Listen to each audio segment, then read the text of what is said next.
We have an exciting show for you today. Our Fireside Chats is supposed to be a platform that we are hoping to highlight and fill global career development. Our conversations are relaxed, very made to inspire and sort of motivate professionals and individuals in industry to use some of our insights to sort of build and encourage growth within the institutions that we're feeding into and within our individual lives. So I'm very pleased to introduce our hosts, and then I'm going to introduce our guests as well as two new last-minute additions that we're super excited to have today. We have Mucha, Nyandoro, we have Chenesai, Mangoma, we have Mildred, Munjanganja. Our scheduled guests, initially we have Brian de Francesca, and then we have Shadan, Deleveaux. And then we have Chelenge, Masekera, thinking about what's AI's role in industry. So I'm a physician, we have different people from different industries with us today. We want to kind of understand what our guests think is this AI versus human interface. I know for medicine, we have been kind of hearing a lot about this and thinking about, is AI going to take my job, different things to different people. And we're looking to hear what your different roles are. I guess we'll start off with Brian telling us about what your AI platform is, and then maybe talk to Shadan. So absolutely excited to have everybody on tonight, and really welcome everyone who's taken the time to join us tonight. As we do on this platform, we love you to comment. We want to hear your thoughts. We want you to challenge our assumptions or challenge our panelists, actually. That would be absolutely awesome. And we've got some super geeky, techie type people here today, so this should make it really, really, really cool. So I'm going to start this off. I have a question that I've been dying to ask. Everybody on the Fireside Chats knows this. I've kind of gone through Brian's profile, and I know you're a specialist in digital health. You did work at Johns Hopkins. Would like to hear a little bit more about that. And we know Johns Hopkins is kind of at the cutting edge of AI development. So I'm a physician, and I just want to understand, just kind of give us a little background about what AI in health means, and what are any other sort of interfaces that you know, Brian, and Shadan, feel free to chime in, and then we can kind of go from there. I'm also just sort of asking this question, knowing that a lot of people may not really understand what AI is. So maybe if you can give us a little bit of background on that. I know Chelenge can also go into that in a lot of details. Really glad to be here. Thanks for inviting me. For me, my background is a hospital administrator. I spent most of my career running hospitals, trying to manage doctors, which I didn't do a very good job at because doctors aren't manageable.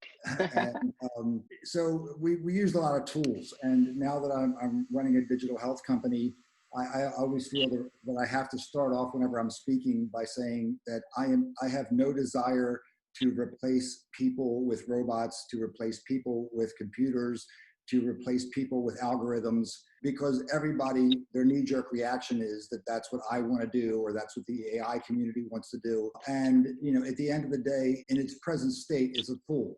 We have lots of tools, and the tools did not replace humans. There was a point in time in history when if you wanted to have a pregnancy test, you would go to a doctor, and the doctor would administer the pregnancy test. Now, as we all know, over the years, the at-home pregnancy test was developed. Actually, it was developed not by a physician, but it was designed by a graphic artist, which is a whole other story. But when the at-home pregnancy test was developed, we still have doctors. So when we start embracing these technologies and when they become more robust and more viable in the years ahead, we're not going to be replacing doctors. What we will see is continued task shifting. So we will see task shifting from doctors to nurses, from doctors to automation, from doctors to patients in their homes. But there will always be humans involved. And from a healthcare administrator side, from our platform, we do a lot of teleradiology, a lot of telepathology, which the majority of the functions required for that is pattern recognition. It's running algorithms, it's retrieving, analyzing, and comparing data. These are all tasks and functions that are much better done by computers than humans. And there's no debate on that. Pattern recognition is much better done by computers, and it has been for years. So some of the grunt work of radiology and of pathology will be automated. That doesn't mean we won't still have humans involved, but for things in pathology like HER2 analysis and things like that, that's been automated by computers for 10 years. So it's not a matter of, as I was mentioning to Mucha, of HR versus AI. It's going to be another kit in the toolkit. And then the real hardcore AI people will say, well, at some point in the future when AI becomes sentient, well, that's a whole other story, and I think that's out of the scope of today's discussion, because that's way down the road, and then that would be another issue. But for the foreseeable future, it's going to be a tool that's going to help us improve access to care, improve quality of care, and lower care costs. Brian, that's such a good point. You mentioned the speed at which technology can derive solutions. I worked on a Lean Six Sigma Black Belt project for Broward Health Hospital, and we were looking at millions of pieces of data over a 9-month period. And I think if technology was solving for the hospital's error rates or the wait times in the ER, the solutions would have been derived a lot faster. So for example, we would look at a data set and suddenly we would discover, okay, it just stops, right? And as non-medical professionals, we had to dig to discover, okay, the patient actually expired, they passed away. Or alternatively, we're looking at a data set and suddenly that data set is associated with 2 or 3 additional records. And again, a lot of digging to discover, oh, she gave birth to triplets. And so I find that 9-month project, had some piece of technology been analyzing that data, would have probably taken a month. It was painful for us. So yeah, absolutely. I think there's definitely a speed of solutions with AI. I think Brian makes just some excellent points. People talk about AI as if it's something separate from technology, but the truth is that technology has always impacted the way that we work. So when we think about what talent looked like at the dawn of time, talent was, hey, you know what, who's the strongest person or the fastest person that can capture this food and make it, right? And then it moved from there to, hey, you know what, who has done this type of job before and knows how to do this one now? Now I just think it becomes the influence of technology is, hey, who can adapt and learn, because the rate of technology is changing the way that we actually do things. And so we'll always need people to do things. To Brian's point, again, it's literally a tool that allows us to do things a bit more quickly or a bit more safely, right? So technology has positively influenced the workforce in that some of the areas that were dangerous for people to actually be in, they don't have to be in anymore because we now have technological replacements. And so I couldn't agree with you more. I think it enhances the things that we're able to do and really allows us to do things in a way that make more sense and allow humans to focus on more impactful areas. I think it's all fair and fine to talk about the rate of change with tech-aided innovations for developed countries. But when you start thinking about emerging markets or less developed economies, sometimes the inefficiencies are deliberate to keep people employed. So the big argument is typically, if we phase out people with machine learning, with AI, what does that mean for the person whose bread and butter is dependent on actually just going to do that menial work that could obviously be done more efficiently? And hence why that big reticence around the role that technology will play going forward. Yeah, so the way to look at it, like what Brian and Shadan talked about, it's not necessarily HR versus AI. It's probably AI with HR or AI with resourcing. Because like AI, I think what people get like sort of uneasy is the intelligence part, but like it's just technology.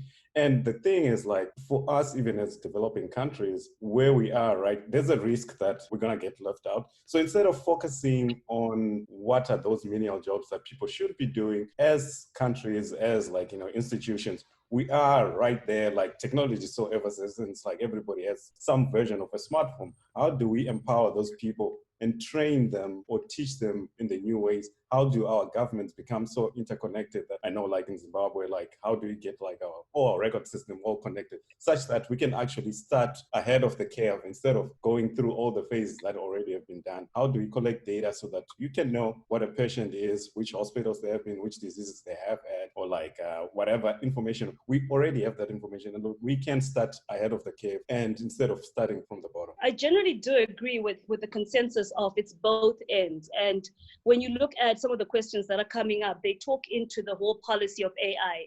And part of the issue that policy of AI is supposed to address is the issue of the future of work. That's just one of the elements that it's supposed to address.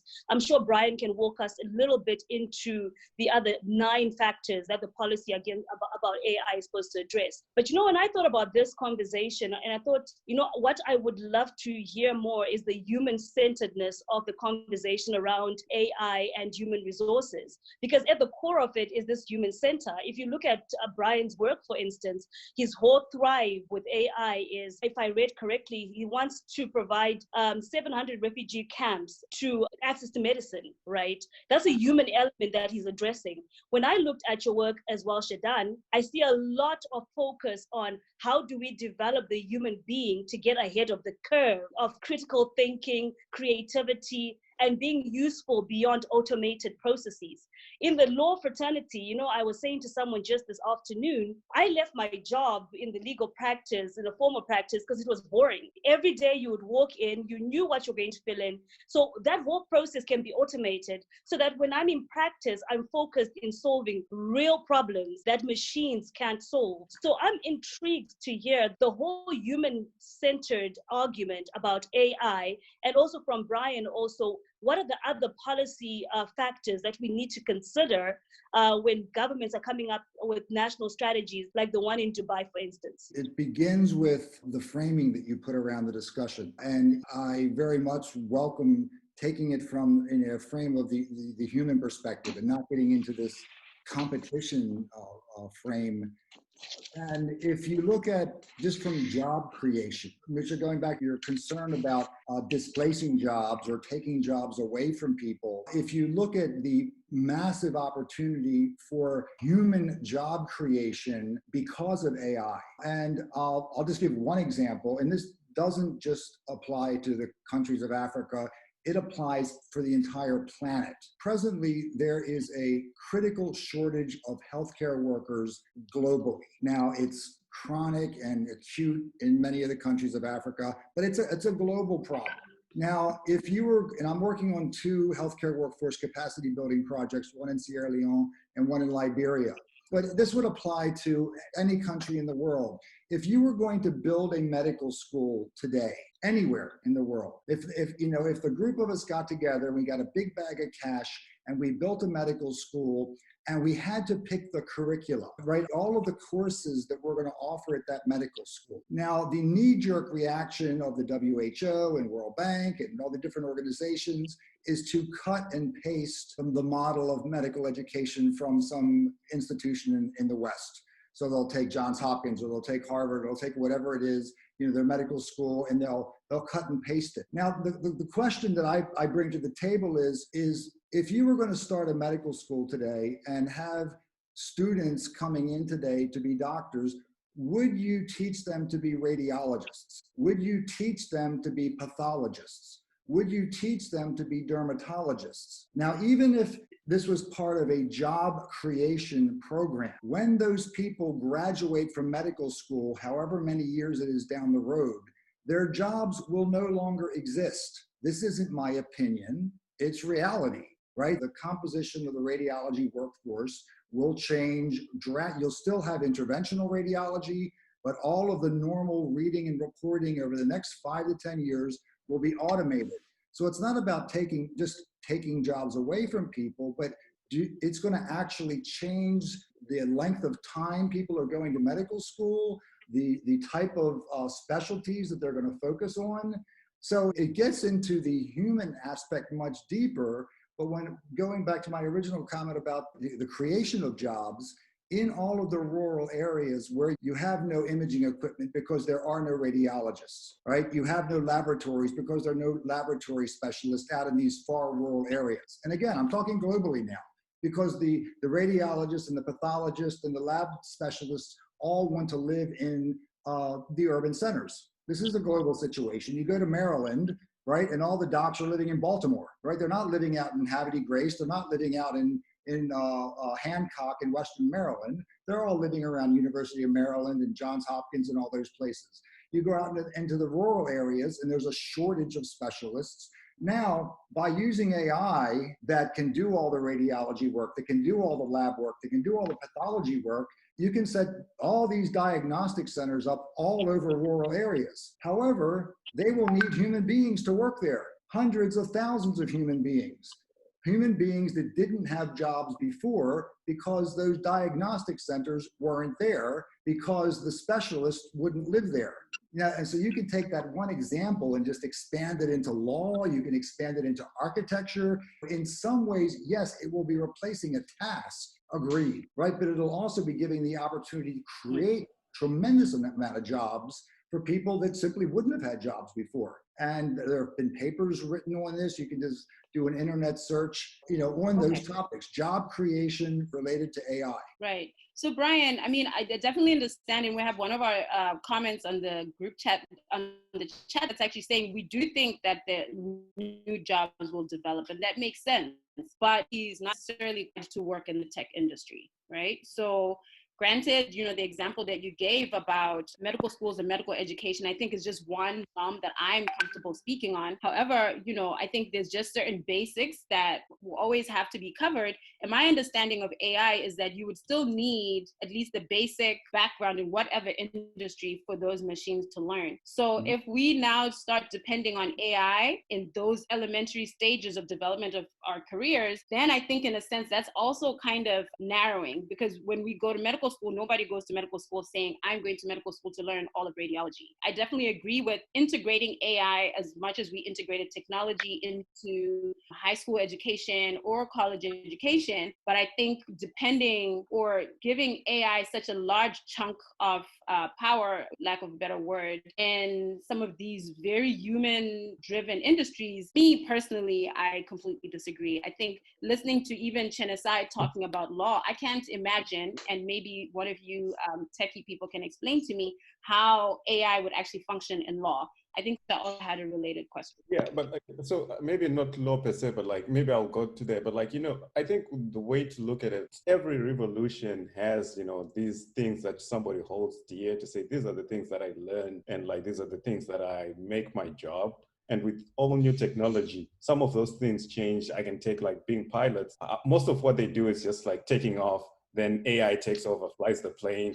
Then when you need to land, but you also learn those things. So that's sort of how this mix of AI with human work will do.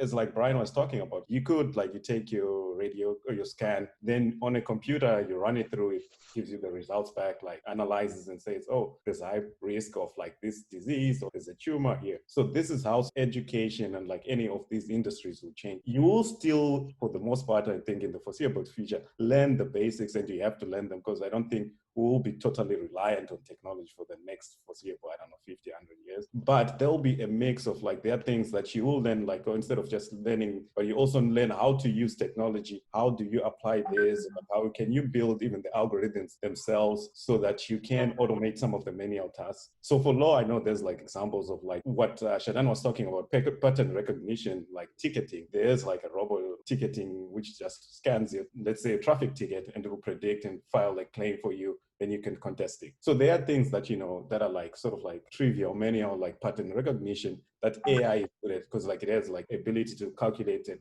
exponential scale. So I'm going to jump in and say that, my concern around these things, and obviously I'm a big proponent for the fourth revolution, it's got its place in the world, right? But what you find is that there's typically quite a large disparity between the developed countries. I keep coming back to this point because I think it's hugely overlooked. I'm going to use a like-for-like example. So in the financial services, there's a big debate around green, about sustainability, about, getting rid of coal as a source of fuel. And it's all fair and fine for a country that's got nuclear energy or that is well advanced in its industrial revolution, as it were. But then when you start looking at the less developed countries, you've got this real issue about not ever being able to catch up. So in my mind, technology is not too dissimilar. If you don't have access to the internet, if you don't have access to Wi-Fi or learning, how are smaller countries ever going to keep up with the West? And how do we bridge that gap would be my challenge to the tech people. I think it's a fair question to ask. So for me, what I think about is really, what are the social contracts that exist just in the world overall, right? And particularly when it comes to AI in general, I think that there are three main parties, right? You have government, you have business, and you have individuals. Individuals, I think, have to change mindsets to understand that the concept of learning something once with regard to career and profession and riding that out into the sunset, into retirement, is effectively gone, right? in a stage now, in an age where it's literally lifelong learning or becoming obsolete effectively. And the pace of that will continue to increase. But for business and government, there has to be a recognition and a commitment to lifelong training and lifelong upskilling, and seeing that not as a cost center, but more so as an investment into the workforce. Looking at countries that are a bit less developed, I think that that's the same thing, that it's that conversation between what is the more developed world's responsibility with regard to ensure that no one's getting left behind, particularly since one of the benefits of technology is that it allows you to tap into talent in a more disparate way. So now what was happening initially is all of the software engineers were in Silicon Valley because, you know what, that's where it was started and that's where their friends were and whatever. But in this age of interconnectedness, we recognize you can find a great software engineer anywhere because they can do the job from anywhere. And so companies and governments all need to understand that it's in everyone's vested interest to make sure that we're developing that talent and providing that access to everyone so that we can truly find and understand where that best talent is. And so to me, I think that that's the answer to that recognition that in order to thrive, businesses need to make that investment to truly find the best talent wherever it is and enable that talent to actually contribute and be part of this global discussion. So Shadan, as the person, lead staffer at Google, how do you think as an individual, let's say for me, if I'm like a young person trying to sort of set my career up to where I'm going to be a relevant person, with what type of things are you suggesting for young people to get involved in, just so you're ready for the next 20, 30 years like Chelenge is suggesting? Yeah, so listen, I just want to make it very clear in this capacity, I can't speak for Google.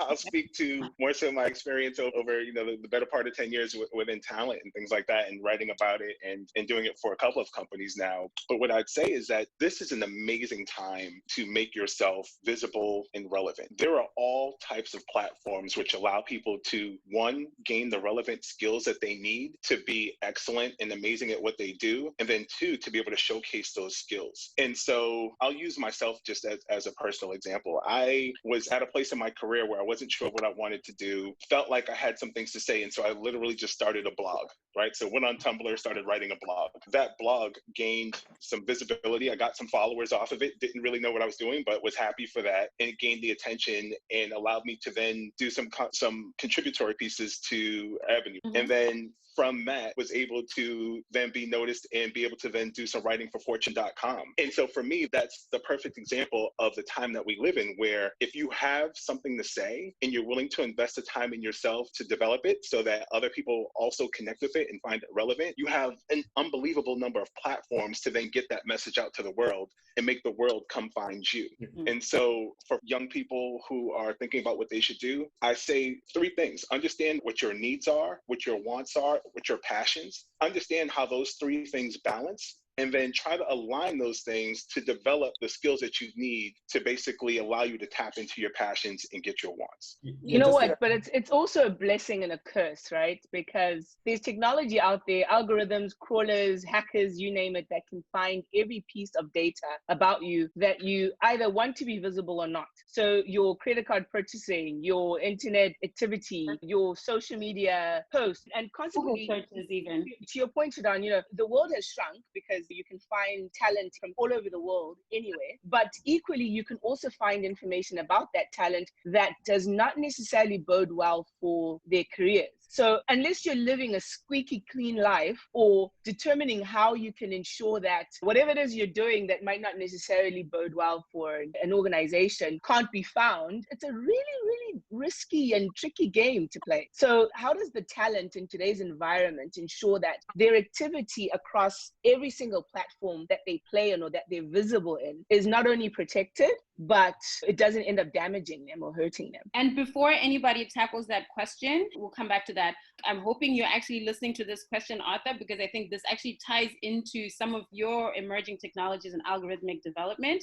And just to kind of tack on, possibly maybe you can answer for us after somebody tackles Mildred's question, what is involved in these algorithms that actually protects us so that we're not feeling so vulnerable with AI? I'd like to address Mildred's very important comment. What I'm going to say will definitely be provocative. I'm definitely not expecting people to definitely not agree with it and most likely not like it. And I'm not saying that even I like it, but two things I feel, are fairly certain to happen in all of our futures. You will no longer have any privacy at all, nothing. Agreed. And again, just because I say it doesn't mean I like it, right? So just, but to try to build up massive firewalls and Great Walls of China and to protect all your little naughty behaviors and everything, it simply isn't going to happen. And I know it makes us all uncomfortable. It's the same way it made all of the staff at Royal North Shore Hospital in Australia very uncomfortable when their head of AI started monitoring the web traffic for the hospital over a month. And they found out that 70% of this government hospital's web traffic was going to porn sites. Wow. Now, we can choose to judge that or not, but the fact of the matter is that the majority of the human beings in that facility were interested in sex and pornography. That is the reality of the species, but we will want to deny all of that because, see, none of us ever do that because we're not sexual beings and we don't even have those naughty thoughts. It's the 70% of those people at Royal North Shore Hospital in Australia. And so, Mildred, where this ties into your question about making it difficult for those people who the transparency comes out, who the truth comes out about them. Well, when it comes out about all of us, the playing field will be level. We're all naughty little beings, right? And once it's all out for everyone to see, then it'll level. Now, we'll go through an uncomfortable transition period, no doubt about it. But when we get to a point where we know everything about everyone, we're going to find out exactly how the same we all are. And so then it'll be, yeah, that person smokes pot, that person watches porn. So does my brother. Oh, so do I. And it's, people aren't different. We want to pretend we are. But Brian, it gets even worse. I can right now send a drone to your house and see what you're wearing. I mean, where does it end, right? I think it's not gonna end. But so Chene, there's actually a comment. Tech is extremely relevant in law firms, and this is a response to what I said, where I couldn't really imagine it out of my small box, how AI would function to advance law, and that might just be my own ignorance. So she says today's firms win pitches by their ability to save clients costs due to technology and efficiency, mass contracts, digital claims, etc. And she supports Mucha's comment that a lot of these things are not necessarily applicable in developing countries. Do you have a comment to that, Chene? Look, there's a few things I want to say, but yes, that's the point I was trying to make about automation in law. There are the elementary positions like drafting a contract. You could feed this algorithms into a computer and it pops up a contract. This is actually happening online without you even visiting a law firm. So what's happening more and more is the junior levels of entry in law firms are being washed away by the whole idea of AI. And to Brian's point, it's the framing of what we are teaching in the law school that becomes very pivotal, because law is fluid. There's just some things that do not have algorithms that can be fed into a machine, that we need to sit and creatively think about solutions. But to the point about Africa, right, I was looking at the Global AI Talent Report. And truly, when you look at the graphic representation, the global representation, nothing is happening in Africa. So yes, we are behind in terms of talent acquisition in AI, but bear in mind, it will go back to the point about policy.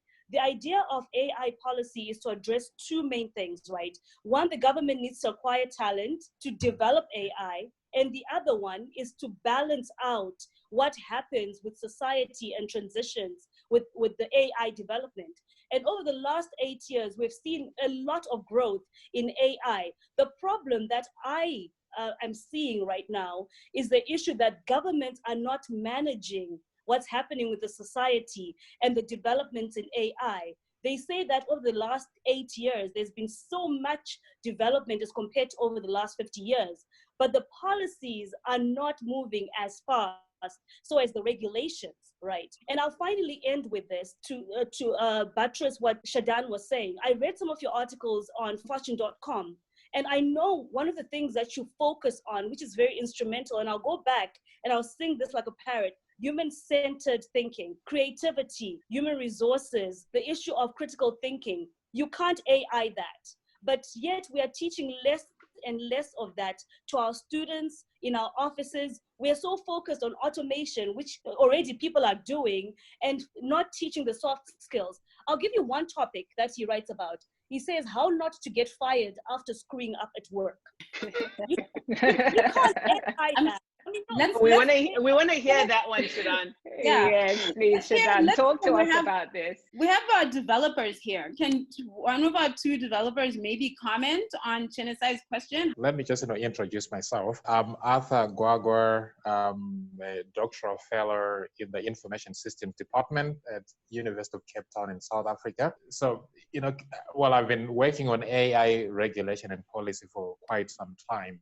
One of my affiliations is the Institute of Electrical and Electronic Engineers. So what we do is to develop global standards on algorithms to make sure that algorithms are not biased, or we mitigate biases in algorithms. And then the other project that I'm working on is for the government of Canada's AI program in Africa for the IDRC. So currently I'm the lead technical writer on Africa AI roadmap. So Arthur, maybe you can comment actually on Chenesai saying there's nothing going on in Africa. Maybe you can give us some of the things that are actually what you're doing. Maybe not really, because I think we have to look at three things, capacity building, and then innovation, and then policies. In terms of innovation, no, I think there's quite a bit that is going on, but it's not actually just being done by Africans, but by Africans in collaboration with global technology companies. IBM Kenya, IBM South Africa, but also Google Ghana.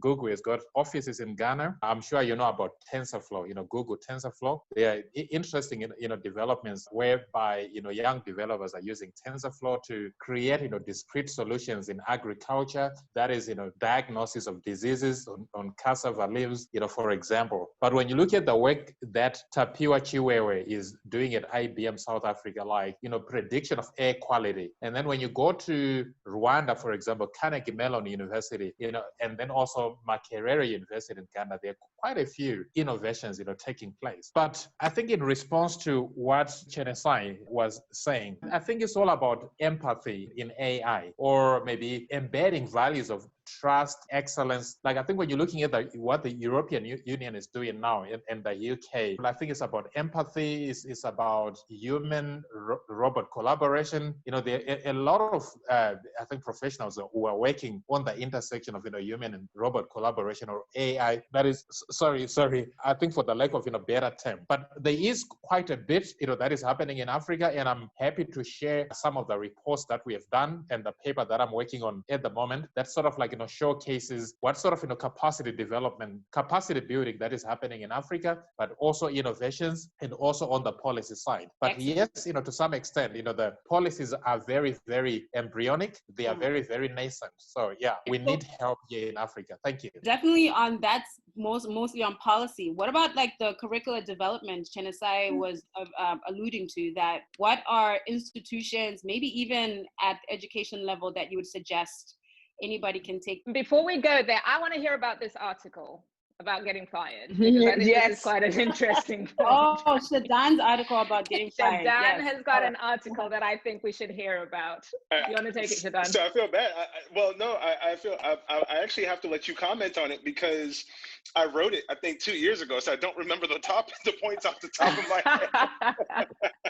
Sure. What I would suggest is, I'm not sure that we gear up our nations for this type of development. We talked about education earlier on, and I think our educational systems are geared towards traditional professions first and foremost. So we really do have this massive, massive chasm that needs to be fixed, of making sure that, one, we're teaching our kids not to just regurgitate what they get out of textbooks. We're teaching people to think creatively. And I know that, Brian, you've got this controversial theory that will get Mona's hair up around, at some point nurses being replaced by machines. But it's this sort of thinking our audience would be really interested to hear. So to what extent do we honestly believe that machines are going to take over us as human beings? Guys, listen, when I think it's industry specific, right? So for example, during this pandemic, if our hospitals were staffed by robots, the extent at which the coronavirus would have been spread, I think would have been a lot less. The level of stress on our nurses and our hospital staff would have been significantly reduced. And, but this is just my opinion. And then again, Chenesai was talking about, the human aspect of it. And again, I think it's industry specific. When I look at manufacturing, do I care that you're nice to the products? No, I don't care. I just want, massive production. I want consistency. It should look the same. Quality control should be significantly similar. I don't care that you're a nice person if you have soft skills. But in other industries, it's highly critical. So it's dependent on what sphere, realm you're talking from. Right. And it's not even only that too either. I mean, like specifically in medicine, and I know some of the doctors or at least healthcare people are texting me and saying, for us, we can teach a machine, but anatomy is, we know that the heart sits on a particular side of the chest, blood vessels flow a certain way, but there's always a degree of variation. And that variation that maybe is not that high of a percentage is the reason why you need a live human being there that has been taught to think critically and deal with things within the moment. So in my personal opinion, AI can definitely maybe have algorithms to factor in some of those variations. But if you lose your family member because the machine or the robot that was taking care of you didn't have the algorithm, who's having that conversation with the family?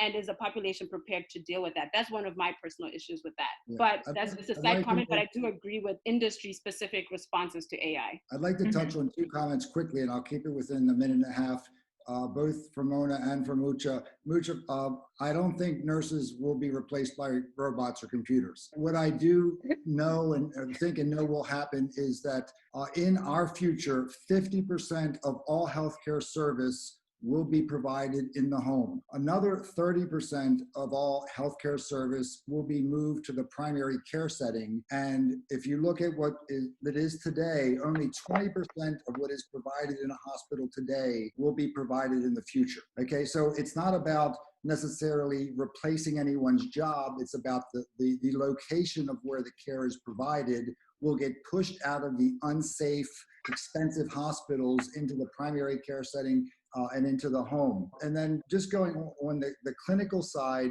that the nurses and the doctors, when you're the comment about the not having the algorithm or whatever, where computers are very good and where computers are extremely good is in dealing with variance. Humans are actually not that good at dealing with variance. So that if you're looking at the diagnostic process, as a physician, you're a physician, when you're doing a diagnosis, you yourself, you're running algorithms in your head. You're seeing a 57-year-old man who weighs a certain amount, he's stressed out at work, he's overweight, he drinks too much, he smokes, if then, you are running algorithms, except you're not doing it as good as a computer, and you don't have access to every medical research paper written in the world. So you're limited by what you have in your brain, and a computer's not. Agreed. So does AI and computers are becoming predictive now. Right. Extreme predictive analytics has been around for 10 years. Exactly. So but I'm concerned as a patient. I'm concerned as a patient. I'm speaking as a layman here. I think I'm going to trust a human being over a machine that thinks, oh, there's no hope for this one, let's pull the plug. And I do think that this is that judgment element. I'm not quite sure that a computer or artificial intelligence could ever capture the way a human being done. Yes, you've got resources and repositories of research and so forth, but that judgment element cannot be wiped out. Mucha, what if it's the other way around? What if the human said, this person's not going to make it, and the computer said, well, there's this procedure that in your little human brain you don't even know about because you don't have medical knowledge doubles every 73 days. So I definitely agree with that, right? So my database is definitely not as large as a computer's database because I may have read it sometime during my medical school training or residency training, but maybe I'm not using it every day. But my argument is that diagnosing is not the only thing that we do. I'm very, I'm pretty sure a computer can go through algorithms and diagnose way better than I can, because it can go through all of the algorithms that exist in medicine and maybe scan through all the textbook, which I may not remember. My reservation is on the intervention aspect, right? So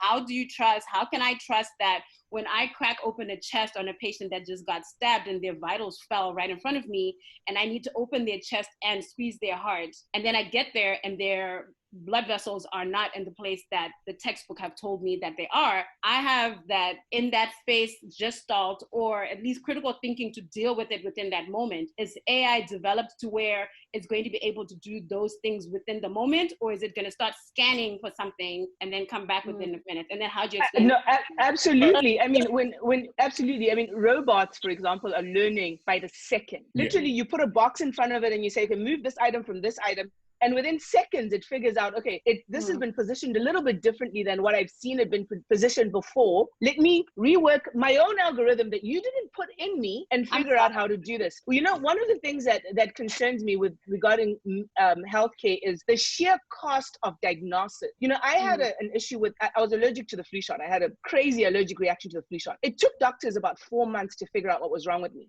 4 months. Do you know how much this cost? I would rather have had some AI, some piece of technology determining within a day that, hey, we don't know what's wrong, you know, and it's going to cost us $100 to figure out that we don't know what's wrong, instead of 4 months. We've all watched these apocalyptic movies where AI decides that humanity is done and let's it's take inefficient. over. This is a very controversial. Well, no, I was going to say, but I think that this is actually highlighting the point that we were making earlier, which is why you'll always need the partnership between humans and technology. Because thinking about some of the points that were made, particularly around medicine and around will the machine know what to do given unexpected circumstances? To me, what I think about is bias in medicine, right? So like when you take a look at the health outcomes for Black women giving birth, for example, right? You have worse health outcomes. And that's a lot of times because of the bias of practitioners. Or when you take a look at how medicine is distributed to Black children in pain, right? You'll find that it's distributed less often, right? And so you see a lot of bias in the way that diagnosis and treatments are actually administered. And so I feel like that train people to decrease the bias. We don't need a robot. Just train. Coming back to all of this Black Lives Matter stuff that's coming in, I think that's where a lot of this bias comes into a lot of practice. That, you know, so I don't think AI is what's going to fix what Shadan is saying. It's not one or the other though. I think you use both to. It's both and. So that's literally the best possible combination. And again, just one person's opinion about it. Has anyone been to an Amazon Go store where they're not manned by anyone, and you shop and you walk out with your products? It feels like stealing. You know, I was at the CES show and I had a robot make me coffee. Now, here's the thing. I'm very big on the end result. Like, what is the end result that we're trying to achieve? If a robot can achieve it, great. If a human can achieve it, great. I don't want to waste my time. If I don't have to sit there and have a conversation with you and chat and hear about your background, and doctors in particular trying to be nice to me and da-da-da-da, I don't care. I'm there because I want you to take care of my health. I want to leave knowing that I'm in tip-top shape. I don't want to have a chat and, you know, now we're spending 5 minutes. Okay, you arrive at a physician's office. First, they tell you derobe before you even meet the doctor. I don't care about all these things. For me, the end result is I want medical care. Who's going to provide it? I'm not worried about it as long as it's ideal and it's sufficient and it's exceptional and I walk out of there in good shape. That's it. That's all I care about. So the Amazon Go idea for me is appealing, right? The getting coffee served by robots for me is appealing. In and out, and I'm done. Mel, until you've got a terminal illness and you've got a robot that just tells you you've got cancer, you're going to die in 3 months' time. There has to be that duty of care. Guys, and a robot is never going to do that. If you read a paper by Ryan Carlo, it tries to address, you know, some of these questions, especially on certification, because in policy sectors, we use the term certification where robots are doing work like maybe medicine or practice of law, which require, you know, certain standards of certification. So if you read that paper by Ryan Carlo, I think it might give you some of the answers that you're looking for. Thank you. I wanted to bring it back to something that I brought up earlier. So one of Brian's personal goals, Brian, I hope it's still your personal goal, is to connect 700 refugee camps to healthcare and education and resources, right? So you're saying, I'm assuming in this hypothesis or that goal you have, you're saying that there aren't enough doctors to go around these refugee camps. So no matter how much you train doctors, the resources are just not enough. So you have a human element and you're using AI to solve a real problem to actually give these people healthcare. So that goes back to the point I was trying to make. The point being, AI services people, not the other way around. And AI is driven by people, not the other way around. It takes people to create these machines. The only thing that AI would possibly benefit from is things that already have existing algorithms. Human beings already have a whole lot of things that they still need to solve. I was listening to James Manyika on the McKinsey Institute thing, and he was talking to, I think, LinkedIn CEO. And one of the things that he said was, we really just need to understand, we need to think about the jobs that need to be created. There are many of those jobs. And leave the jobs that can be automated. Otherwise, we're going to get left behind this AI movement. That was my... And to kind of tack onto that, Chene, this is going to be controversial. We have somebody on the Facebook, and we're going to start winding down, but I'm pretty sure everybody's going to get pretty heated on this one. George Paunganwa on our Facebook chat made a comment that struck me. He said, Africa is going to be recolonized by countries with AI or advanced AI weapons. I think he's talking more of countries that are more advanced in AI can quickly come in and take over Africa and just be a second colonization where they no longer need to risk the lives of their own sons. Meanwhile, because AI is not as advanced in more developing countries, we're gonna get recolonized by AI. I don't know, thoughts? That's pretty deep. That's pretty deep. But I can think of a couple of other concerns before AI right now, to be perfectly honest, but I'll give it to come used to myself. To quickly address that, I mean, Amazon Web Services has an enormous facility in South Africa. They're building a massive AI infrastructure to make that available to every country of Africa. You know that we definitely do not need to teach people how to create AI algorithms when there will be tools that will be readily available so they can fight the colonization or whatever it is. But Brian, is Amazon South Africa, Amazon America, Amazon UK, is that the colonization, or should we be thinking about AI developed by independents? I guess that's the question that I'm wondering if this is. Listen, Amazon has colonized retail. I mean, I don't know how else you can put it.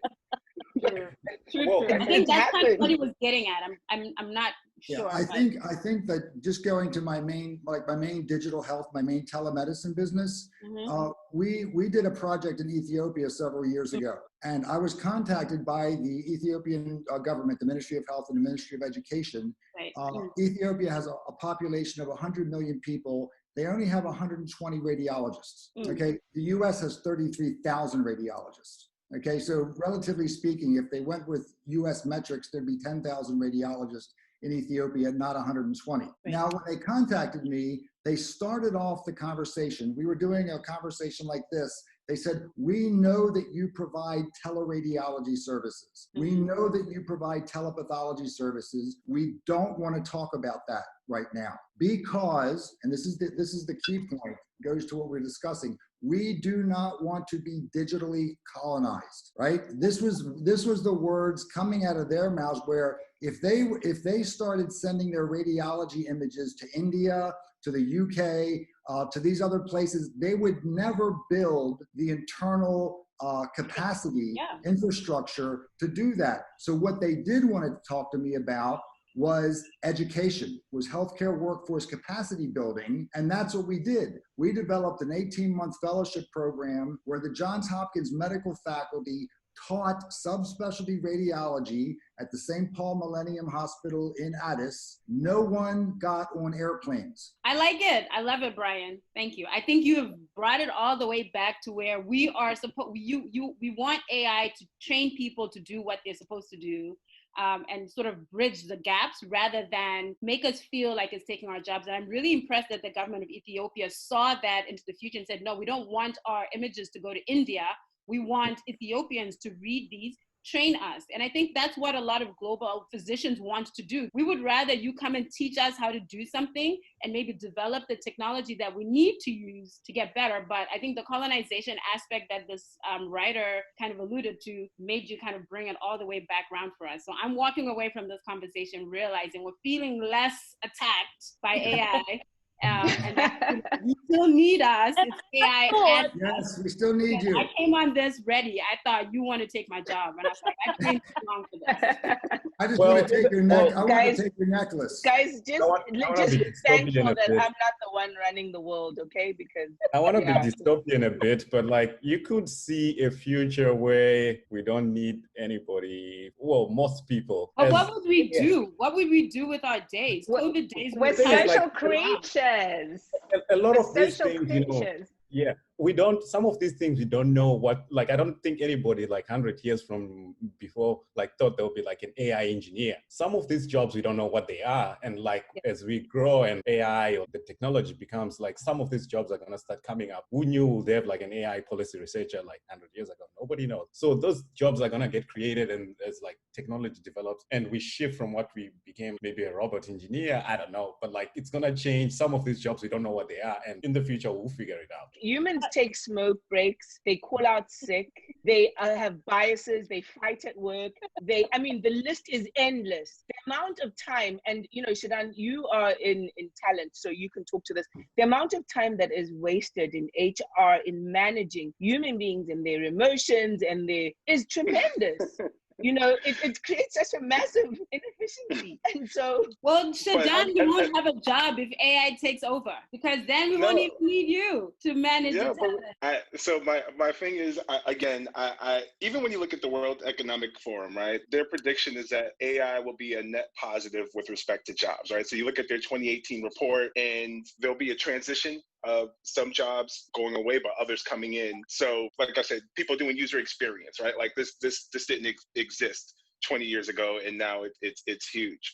Mildred, to your point about, you know, I don't know, I don't want to say the inefficiencies of managing people. To me, I think that some of that is where the creativity of people come from as well. So when you think about the engagement and the messiness of people coming together and talking and all those things, that's where actual innovation comes from, right? Like that's how it's that process that actually facilitates how we think and how we dream, and then how we develop and how we create. Okay, you sold me. I couldn't agree more. I thought about the statement that was made, the question statement. And I wonder, I'm sitting here thinking, isn't that a solution in itself? We are talking about creativity, the future of work. You're talking about Africa not being ahead of the AI curve, our policies are not aligned. That's a whole opportunity. That's all work. And here we're sitting griping about our jobs being taken by AI. And then we are talking about how we are not up to par. Our people don't understand. We need to capacity build. We need to innovate. We need policy restructuring and reforming. In itself, I think that statement or that question is the solution we need to start applying our minds to. The creativity that all of us, people that are based in Africa, the lawyers, the doctors, need to start advocating for, lobbying for better laws. Because if we don't get ahead of the curve, like most other countries that are suffering, we're just going to lag behind. I mean, there's very few countries that have national strategies on AI, by the way. Yep. They're not that many. So we either get ahead of it or we get behind it. But I think it's an opportunity. Let's get ahead of it. Absolutely. And I think my wrapping up comments on this would be really, once we start to deconstruct the skills that are unique to human beings, and then really start to capitalize on that, it is our thinking that should be feeding these algorithms. It's our thinking that should be creating that sort of AI type led development. And then we start to create taxonomy of skills. We understand what we require in the future, and we then start training and teaching people through our academic institutions in readiness for what the future looks like. Yes, real quick comment.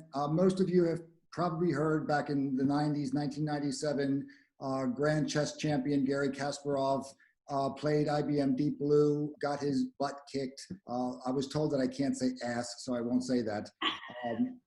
And so got his butt kicked. What most people do not know is that after that, Garry Kasparov, in addition to becoming a failed politician, he didn't just kind of walk away and put his tail between his legs because he got beat by a computer.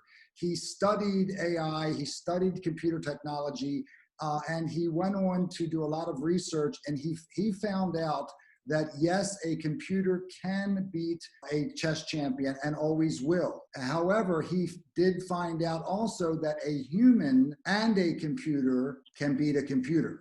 And he started what is now called centaur chess or advanced chess, where it's no longer two people playing against each other, but it's a person and a computer playing against a person and a computer, which has elevated the whole game of chess 100-fold.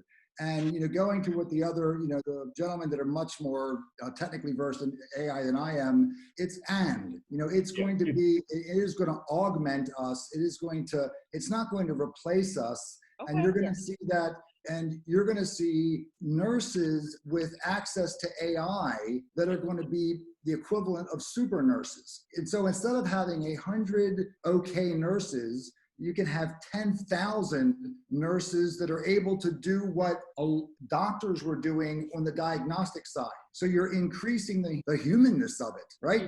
These people can spend 20 minutes with a patient. They can spend a half hour because there's so many of them, and their cost will be lower. So it's going to make healthcare much more humane and increase access and lower costs and give people hair and good looks and no wrinkles. Thank you. This has been great. I love this. So Mildred, at the risk of you going back and saying, no, we don't need humans and computers, which I actually like that final comment from Brian. And I think Shadan also kind of made that. Yeah, absolutely. Two things. Just a reminder that the learning no longer occurs in the classroom. There's so many platforms out there that can allow you to learn, you know, anything from anywhere, your Khan Academies, your Udemy's, your LinkedIn Learning. So don't wait to be educated in the classroom. You can actually gain some form of a certification or capability outside of the classroom. And then for another day, I'm really impressed at how AI has built inclusion and access in disability. When you look at some of the prosthetic devices that have been developed that allow people with no legs or arms, you know, to climb mountains and to do things that they would otherwise not be able to do. And again, that's that synergy between the human being and technology, which is so beautiful. For me, it makes it all worth it. And this has been fantastic. Thank you. All right, we love it. Shadan, any last words from you about how to not get fired, how to be talented?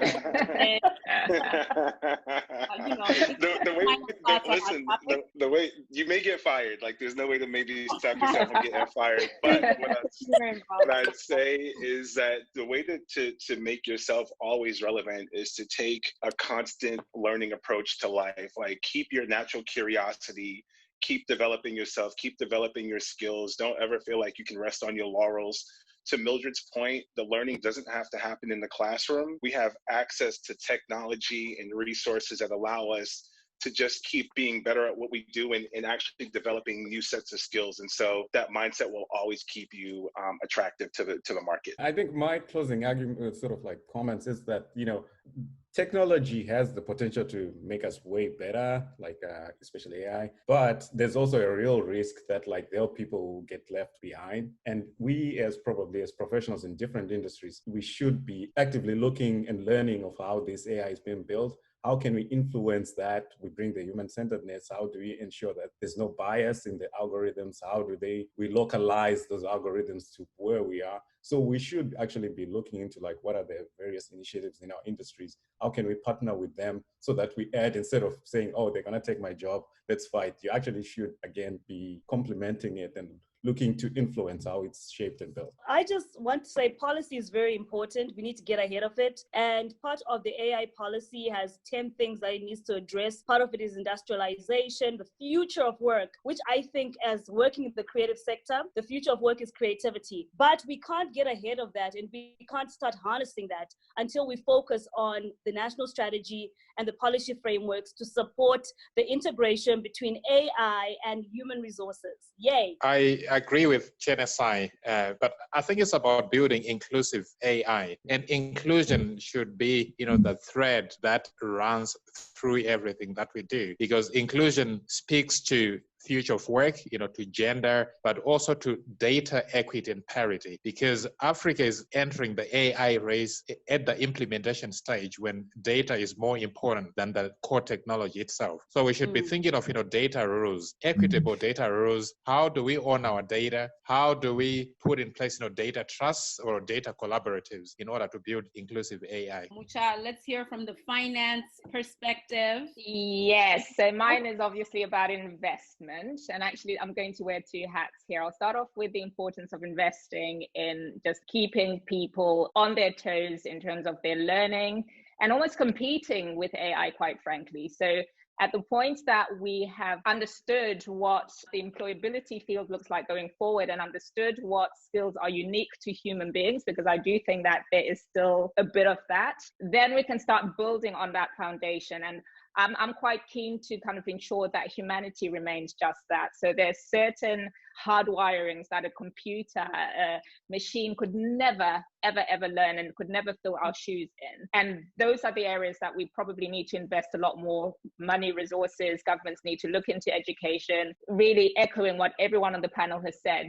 I can go to sleep at night assured that I don't think technology will take over mankind, but it's been absolutely brilliant talking about this, because these are concerns that young people, particularly those coming out of universities and so forth, are really concerned about. And if your mind isn't geared towards technology and you are creative, for instance, you may not necessarily draw the connections between the skill set that you actually sit on and what the future requires of you. Yeah, so I definitely think this was a very incredible, I don't know this word, I don't know if it's a word, gamoosh of like different industries, just different mindsets. I definitely came on this call ready to fight about no AI, I cannot.